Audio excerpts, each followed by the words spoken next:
है। नमो नमः सरस्वती नमस्तुभ्यं वरदे कामरूपिणी विद्यारंभम करिष्यामि सिद्धिर्भवतु मे सदा। शिव शक्ति को कोटि कोटि प्रणाम। मेरे श्रोतागण, मैं आज आपको कुंडली में एक बहुत बड़ा दोष, काल सर्प दोष के बारे में जानकारी दे रही हूँ कि काल सर्प दोष कुंडली में कैसे बनता है। काल सर्प दोष 12 प्रकार का होता है।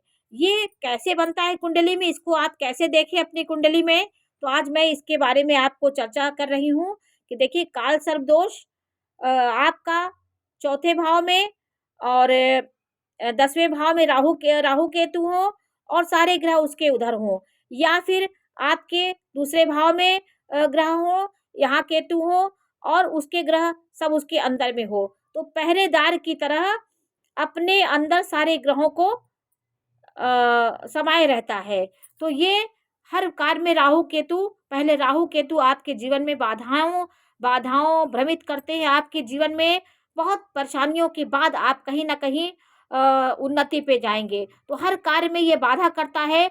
काल सर्प की एक पूजा होती है, उसमें चांदी का, तांबे का और सोने का, लोहे का, ये नागों का बनाया जाता है।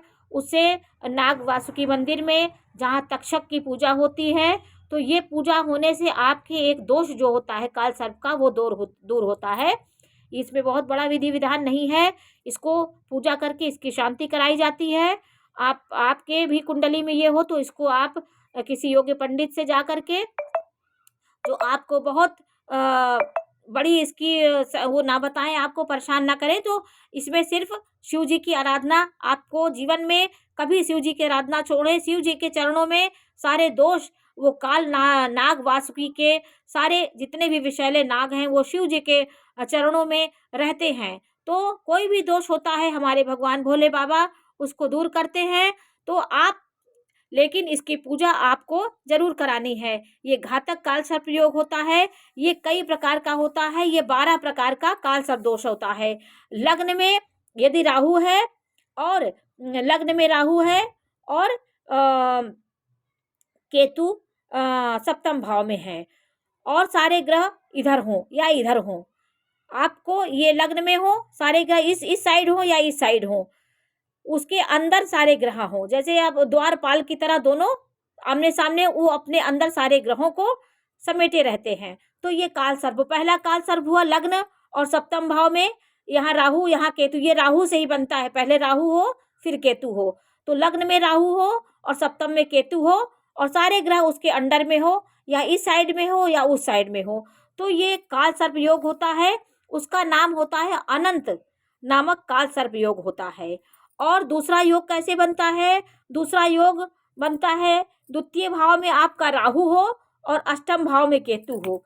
यह योग जो होता है ये कुलिक नामक एक काल सर्प योग होता है। इसका नाम होता है कुलिक। वो द्वितीय भाव में राहु और केतु जो है वो अष्टम भाव में हो, तो कुलिक नामक एक काल सर्प दोष का निर्माण होता है। और तीसरा योग कैसे होता है? तीसरे में आपका राहु हो और भाग्य भाव में आपका केतु हो, तो ये वासुकी नामक काल सर्प दोष होता है। और चतुर्थ भाव में राहु हो और दसम भाव में केतु हो, तो ये शंखपाल नामक एक काल सर्प दोष का निर्माण होता है। राहु से ही ये बनता है। पंचम में आपका राहु हो पंचम भाव में और एकादश भाव में केतु हो, पद्म नामक काल सर्प दोष होता है। और छठवें भाव में राहु हो और द्वादश भाव में केतु हो, ये महापद्म नामक काल सर्प दोष का निर्माण होता है। ये यहाँ से यहाँ राहु यहाँ केतु और सारे ग्रह उधर हों या इधर हों, तो ये बनता है। आपके अंडर में पहरेदार की तरह दोनों ग्रह, सब ग्रह उस साइड हो, ऐसी ऐसी कुंडलियाँ होती हैं। कभी भी आप इस तरह की कुंडली में ये जैसे ये कुंडली देखिए, इसमें राहु केतु देखिए, पहरेदार के सारे ग्रह उनके अंडर में हैं, तो ये योग हुआ। और छठवें भाव में राहु और 12वें भाव में केतु हो, तो ये व्यक्ति को महापद्म नामक एक काल सर्प दोष होता है। और सप्तम में राहु हो और लग्न में केतु हो, सप्तम में राहु हो यहाँ पे और यहाँ केतु हो, तो ये क्या होता है? ये कम प्रभाव देता है। ये तक्षक नामक काल सर्प दोष होता है। राहु सप्तम में ये वैवाहिक जीवन में तकलीफ देता है, लेकिन और मामले में थोड़ा सा सही भी होता है। अष्टम में राहु हो, अष्टम भाव में राहु हो और अष्टम भाव में राहु हो, द्वितीय भाव में केतु हो, तो ये कर्कोटक काल सर्प होता है। ये सब सर्पों के नाम हैं। और नवम भाव में राहु है, और नवम भाव में आपका राहु है और पराक्रम भाव में केतु है, तो शंख चूर्ण नामक महाकाल सर्प योग का निर्माण होता है। और दशम भाव में राहु है, चतुर्थ भाव में केतु है, तो घातक काल सर्प होता है। आपके चतुर्थ भाव में केतु हो और दशम भाव में राहु हो, तो ये घातक काल सर्प योग होता है। और एकादश भाव में आपके राहु हो और पंचम भाव में केतु हो, तो विषाक्त नामक काल सर्प दोष होता है। एकादश भाव में, जैसे एकादश भाव है, यहाँ पे राहु हो और राहु, ये राहु से ही बनता है। एकादश भाव में राहु हो और एकादश भाव में राहु हो और पंचम भाव में केतु हो, ऐसे ऐसे ये योग बनते हैं। और इनके अंदर में सारे ग्रह होते हैं। ये देखिए 11 भाव में राहु और ये केतु, यहाँ पे इधर ग्रह, इधर सारे ग्रह उधर हों, तो ये व्यक्ति ये विषाक्त नामक एक काल सर्प दोष होता है।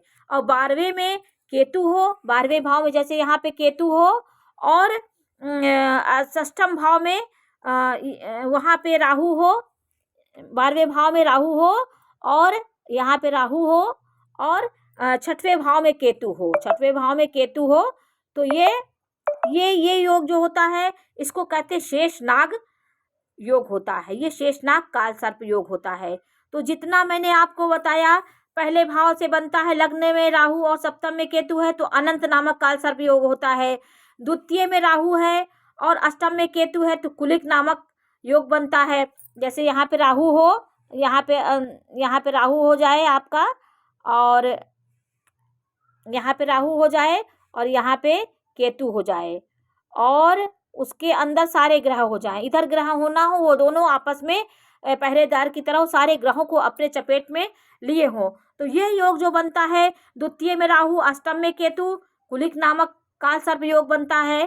पराक्रम भाव में राहु, पराक्रम भाव में राहु और भाग्य भाव में केतु, ये वासुकी नामक काल सर्प दोष होता है। चतुर्थ में राहु, सप्तम में केतु, शंखपाल नामक योग बनता है। पंचम में राहु हो और एकादश में केतु हो, तो ये पद्म काल सर्प होता है। षष्ठ भाव में राहु और द्वादश भाव में केतु हो, तो महापद्म नामक काल सर्प दोष होता है। सप्तम में राहु हो, लग्न में केतु हो, तो ये कम प्रभावशाली होता है, लेकिन ये तक्षक नामक काल सर्प दोष होता है। अष्टम भाव में राहु बैठा हो और द्वितीय भाव में केतु हो, उसके अंदर सारे ग्रह हों, वो एक भी ग्रह आगे ना हो, सब उसके अंदर हो, राहु केतु के अंदर सारे ग्रह हों, तो ये कर्कोटक नामक एक काल सर्प दोष बनता है। और नवम भाव में राहु हो, पराक्रम भाव में तीसरे भाव में केतु हो, तो शंखचूर्ण नामक काल सर्प दोष होता है। दशम भाव में राहु हो, चतुर्थ भाव में केतु हो, तो ये घातक काल सर्प होता है। एकादश भाव में राहु हो, पंचम भाव में केतु हो, तो विषाक्त नामक काल सर्प दोष होता है। 12वें में राहु हो और षष्ठम भाव में केतु हो, तो शेष नाग नामक काल सर्प दोष का निर्माण होता है। तो अलग अलग भाव में ये योग बनता है, और ये योग जहाँ भी बने उसके अंदर सारे ग्रह हों, वो आगे सामने द्वारपाल की तरह राहु केतु सामने सामने हो और अपने चपेट में अंदर सारे ग्रहों को अपने समाये हुए रहते हैं, तो वो एक काल सर्प दोष का निर्माण होता है। पहला काल सर्प जैसे मैंने आपको बताया था कि लग्न से बनता है, लग्न में राहु और सप्तम में केतु, ये पहला काल सर्प दोष होता है। ये कष्टदायी होता है, ये पाप ग्रह है। जो राहु बली हो जाए तो कुंभ, ये कुंभ लग्न में हो, राहु हो और ये अव्यवस्थित कर देता है जीवन को। शनि कमजोर है तो ठीक ठाक ये जीवन का नहीं करता, ये जीवन में बहुत उत्पात मचाता है। उच्च का शनि है तो जातक जो है जुगाड़ू हो जाता है, हर जगह अपना काम निकालने वाला व्यक्ति हो जाता है। और दूसरे भाव में जब राहु और जैसे द्वितीय भाव में राहु है, अष्टम भाव में केतु है, ये जो काल सर्प बनता है, ये पैतृक संपत्ति से विवाद होता है। व्यक्ति के जीवन में आकस्मिक धन मिलते मिलते रुक जाता है और ये व्यक्ति के जीवन में पैतृक संपत्ति को पाने में बहुत विघ्न बाधाएं लाता है। योग तो होते हैं लेकिन पैतृक संपत्ति मिलने में बहुत, हर काम में इसके एक प्रकार का बहुत बड़ा कष्ट और मुसीबतों विवाद का सामना करना पड़ता है। और तीसरे भाव में जो बनता है, तीसरे भाव में राहु हो और अष्टम भाव में केतु हो, वो नवम भाव में केतु हो, तो ये वासुकी नामक एक पराक्रम भाव में राहु हो और नवम भाव में केतु हो, तो ये क्या करता है, ये व्यक्ति को जीवन में कोई भी कार्य होने में दिक्कत का सामना करना पड़ता है। ये वासुकी नामक काल सर्प दोष होता है। बहुत मेहनत करने पर भी, क्योंकि पराक्रम भाव में राहु अच्छा होता है, लेकिन यह योग बनने के बाद भी काल सर्प बन गया, इसकी वजह से ये जीवन में बहुत मेहनत कराता है। मेष राशि, कर्क राशि, सिंह राशि, वृश्चिक राशि, धनु राशि और मीन राशि के हैं तो कष्ट ये बहुत देता है। मिथुन, मकर, कुंभ और लग्न में यह काल सर्प से बहुत डरने की जरूरत नहीं होती है। मिथुन, क्योंकि मिथुन राशि में राहु अच्छा होता है, मकर में अच्छा होता है, कुंभ में अच्छा होता है। इनमें अगर ये काल सर्प बनता है तो बहुत अच्छा माना जाता है, वो उतना खराब नहीं है, तो उतना दोष नहीं देता, क्योंकि अपनी राशि में बैठा हुआ है। काम बनने की प्रक्रिया ये पहले परेशान करेगा, फिर बाद में सफलता देता है, क्योंकि तीसरे भाव में राहु अच्छा होता है। तीसरे भाव और नवम भाव में जो बनता है, जैसे तीसरे भाव में राहु हो, अच्छा यहाँ राहु हो गया आपका, यहाँ पे राहु और यहाँ पे नवम भाव में केतु, ये योग उतना खतरनाक नहीं होता, क्योंकि राहु तीसरे भाव में अच्छा होता है, तो ये आपके परेशानियों के बाद सफलता जरूर दिलाता है। और चतुर्थ भाव में राहु हो, सप्तम भाव में केतु, जैसे यहाँ पे बना हुआ है इस कुंडली में, चतुर्थ भाव में राहु और दसम भाव में केतु हो, ये व्यक्ति को कलह करवाता है, व्यय करवाता है, उतार चढ़ाव लाता है जीवन में। ये त्रिकोण में बैठे हैं, केंद्र में बैठे ग्रह ये शुभ हो जाते हैं, ये थोड़ा सा शुभ भी हो जाता है, कहीं ना कहीं ऊंचाई भी पहुंचाता है। और पंचम से जो बनता है, पंचम और 11वें में जो योग बनता है, ये व्यक्ति को पढ़ाई लिखाई में बहुत बाधा डालता है। जुगाड़ ज़्यादा होता है जीवन में, जुगाड़, इसके जीवन में जुगाड़ के अवसर मिलते हैं। ये जुगाड़िया इंसान होता है, दिमाग को भीतर में लगा के कहीं ना कहीं काम निकालने वाला होता है। पढ़ाई में बाधाएं आती हैं और छठवें भाव में राहु हो और द्वादश भाव में केतु हो, तो शत्रु इसके शत्रु होते हैं, शत्रु इनके जीवन में होते हैं। और सातवें भाव में राहु, ये सातवें भाव का जो काल सर्प होता है, ये दाम्पत्य जीवन को कमजोर करता है। सातवें भाव में राहु और लग्न में केतु, ये दाम्पत्य जीवन को कमजोर करता है। शुक्र यदि बलवान है तो यह थोड़ा मतभेद कराता है, थोड़ा मतभेद को भी जोड़कर थोड़ा सा अच्छा भी करता है। शुक्र किसी अच्छी है तो थोड़ा बहुत अच्छा भी होता है, लेकिन ये बहुत परिवार में आपको विलगाव करता है, जीवन में विलगावात्मक ग्रह होता है। इसलिए राहु और उससे बनने वाले सप्तम भाव में जो बनने वाला योग काल सर्प होता है, वो कष्टकारी होता है। अष्टम भाव में जो अष्टम भाव और द्वादश भाव का जो बनता है काल सर्प दोष, ये चोट चपेट व्यक्ति के जीवन में, हिंसक पशुओं से आपको डर रहेगा, तांत्रिक विद्याओं से आप दूर रहिए, लोगों को बेवकूफ़ बनाकर आप पैसा कमाने वाले होंगे, ये थोड़ा सा आपको तिकड़मी बना देता है, तिकड़म दिमाग आपको बना देता है। तो अष्टम भाव और द्वितीय भाव को जो राहु केतु का होता है, ये इस प्रकार का योग बनाता है। और नवम भाव में और राहु हो और तृतीय भाव में केतु हो, तो ये व्यक्ति को ये भी योग आपके जीवन में व्यक्ति को भाग्य का सहयोग कराएगा। छोटे भाई बहनों से आपको मतभेद कराएगा, लेकिन कहीं ना कहीं भाग्य में आपकी वृद्धि भी करेगा। और दसम भाव में राहु और चतुर्थ भाव में केतु, ये जो योग होता है, दसम भाव में राहु और यहाँ पे केतु हो, तो ये व्यक्ति को राजनीति के क्षेत्र में आगे बढ़ाता है, पिता से मतभेद कराता है, आपको बहुत दिमाग चतुराई पहुँचाता है, बहुत ऊँचे भी आपको पहुँचाता है ये वाला योग। और 11वें भाव में काल सर्प 11वें भाव में बनता है, जो ये काल सर्प 11वें भाव में राहु और पंचम भाव में केतु, ये काल सर्प जो बनता है, ये विषाक्त काल सर्प योग होता है। खूब धन कमाने वाला ये योग होता है और व्यक्तिगत धन के मामले में बहुत आगे होता है। शेष नाग काल सर्प योग होता है, ये कोर्ट कचहरी में 12वें भाव और 6वें भाव से बनता है। 12वें भाव में राहु यहाँ केतु हो, ये व्यक्ति कोर्ट कचहरी में अक्सर परेशान रहते हैं। 12वें भाव की स्थिति अच्छी हो तो ये जेल भी जा सकते हैं। अच्छी ना हो 12वें भाव की स्थिति तो आप कोर्ट कचहरी, परेशानियां, वाद विवाद आपके जीवन में बहुत आते हैं। ये स्थिति देख करके 12वें भाव की स्थिति अच्छी है तो इनसे मुक्ति भी मिल जाती है आपको। तो ये सब योग कुंडली में काल सर्प के होते हैं। इसको जो पढ़ने वाले बच्चे हैं, एक एक का विश्लेषण होता है कि कहाँ से कहाँ बैठे राहु तो कौन सा काल सर्प होता है। तो 12 प्रकार के काल सर्प दोष होते हैं। तो आज मैंने आपको काल सर्प के बारे में जानकारी दी। काल सर्प 12 प्रकार के होते हैं।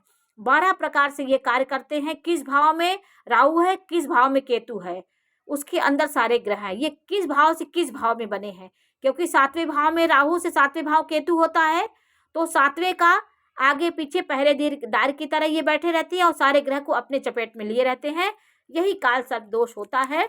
इसको आप लोग जानिए। अब काल सर्प दोष की पूजा आप जरूर कराइए।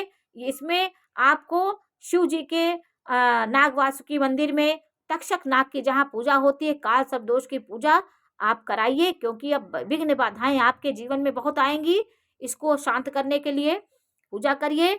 आप शिव जी की और गणेश जी की आराधना अपने जीवन में एक मूल मंत्र की तरह आप इसको पकड़ लीजिए, तो आपके जीवन में जो कठिनाइयां धीरे धीरे आपकी दूर होंगी। नमस्कार।